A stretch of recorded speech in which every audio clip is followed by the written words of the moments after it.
Hey guys, Ian here with Exteriors Plus. Wanted to talk to you guys about Project Pink Lady. They're in full swing. You can hear the noise behind me. We've got our crew doing the flat roof in a 60 mil EPDM system. You can see right here, it does look sloped, and that's because it is. We're actually doing a standing seam 26 gauge from Dakota Steel in burnished slate. We've got custom capping and fascia being made to match that burnished slate. We're ripping off the siding, as you can see, and we're gonna go into a James Hardy in a timber bark. We're gonna match these windows and paint all the white into timber bark.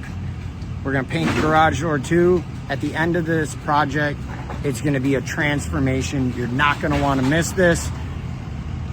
Come back, we'll do a finished walk around video. And if you guys have a project, maybe an older house that needs a little bit of a facelift, give us a call over at Exteriors Plus. We're gonna take care of you.